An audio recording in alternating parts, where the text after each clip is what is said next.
कहानी की शुरुआत होती है जो नाम के एक यंग ट्रेन गार्ड से, जो अपनी नौकरी से बहुत परेशान है क्योंकि उसकी तरक्की नहीं हो रही है और पैसेंजर्स भी उसकी इज्जत नहीं करते। एक रात जब वो अपनी शिफ्ट खत्म करके घर जाने वाला होता है, उसका बॉस उसे जबरदस्ती एक नाइट ट्रेन में ड्यूटी पर भेज देता है। ये ट्रेन लंदन से चली थी और इसे एक बहुत ही सुनसान जंगली इलाके से होकर गुजरना था। ट्रेन में बहुत कम पैसेंजर्स थे।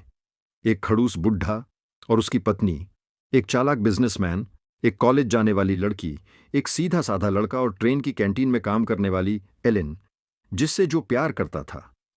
रात के करीब 2 बजे जब ट्रेन एक बेहद घने और अंधेरे जंगल के बीच से गुजर रही होती है, अचानक एक जोरदार झटका लगता है। ट्रेन के पहिए चीखते हैं और गाड़ी वहीं रुक जाती है। पूरी ट्रेन की बत्तियां गुल हो जाती हैं और सिर्फ इमरजेंसी लाइट्स जलती हैं। ट्रेन का ड्राइवर एलिस्टेयर नीचे उतरकर देखता है कि क्या हुआ है। उसे लगता है कि शायद पटरी पर कोई जानवर आ गया है। वो ट्रेन के नीचे फंसे मरे हुए हिरण को निकाल ही रहा होता है कि अचानक अंधेरे जंगल से एक खौफनाक गुर्राहट गूंजती है। इससे पहले कि ड्राइवर कुछ समझ पाता, एक विशाल परछाई उस पर हमला कर देती है। ड्राइवर की रीढ़ की हड्डी को चीरती हुई चीख हवा में गूंजती है और वो गायब हो जाता है। इधर ट्रेन के अंदर पैसेंजर्स परेशान होने लगते हैं। जो ड्राइवर को ढूंढने के लिए टॉर्च लेकर नीचे उतरता है। जंगल में कोहरा और सन्नाटा था। कुछ दूर जाते ही जो को ड्राइवर का फोन और उसका क्षत विक्षत खून से लथपथ शव मिलता है, जो के होश उड़ जाते हैं। वो डर के मारे हांफते हुए वापस ट्रेन की तरफ भागता है। तभी उसे महसूस होता है कि अंधेरे में कोई बहुत तेजी से उसका पीछा कर रहा है, जो पैसेंजर्स को बताता है कि बाहर कोई कातिल या खूंखार जानवर है और ड्राइवर मारा जा चुका है।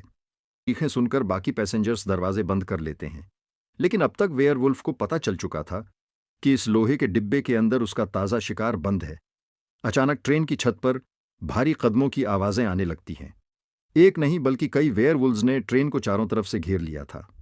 वो अपनी ताकत से ट्रेन की खिड़कियों के शीशे तोड़ देने लगते हैं। एक खिड़की टूटती है और एक वेयरवुल्फ का विशाल पंजा अंदर आकर बुढ़े पैसेंजर की पत्नी को खींचने की कोशिश करता है।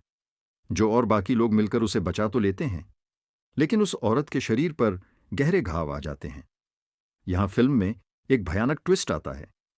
जिस औरत को वेयरवुल्फ ने काटा था, उसका शरीर धीरे धीरे बदलने लगता है।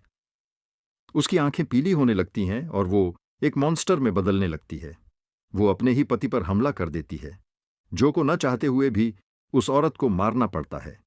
अब पैसेंजर्स को समझ आ जाता है कि अगर वो सुबह होने तक यहां रुके रहे तो कोई जिंदा नहीं बचेगा। वो तय करते हैं कि वो ट्रेन के इंजन को दोबारा शुरू करने की कोशिश करेंगे। जो और एक पैसेंजर मिलकर इंजन रूम तक जाने का रिस्क लेते हैं, लेकिन जैसे ही वो बाहर निकलते हैं, वेयरवुल्व्स उन पर टूट पड़ते हैं।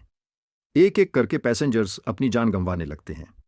फिल्म के क्लाइमेक्स में सिर्फ जो और एलेन ही जिंदा बच पाते हैं। एलेन को बचाने के लिए जो अकेले उन मॉन्स्टर्स से भिड़ जाता है, वो एलेन को सुरक्षित बाहर निकाल देता है, लेकिन खुद जंगल के उन खूंखार भेड़ियों के बीच घिर जाता है। सुबह की पहली किरण फूटती है। एलेन जंगल से बाहर निकलकर सड़क पर पहुंच जाती है और उसकी जान बच जाती है। लेकिन कहानी का सबसे दर्दनाक और चौंकाने वाला अंत अभी बाकी था। दृश्य बदलता है और हम देखते हैं कि जो मरा नहीं है, लेकिन वेयरवुल्व्स के काटने की वजह से वो खुद एक खूंखार वेयरवुल्फ बन चुका है। उसकी आंखें खून जैसी लाल हैं और वो अब इंसानों का शिकार करने के लिए जंगल में दहाड़ रहा है। इसके साथ ही फिल्म एक खौफनाक मोड़ पर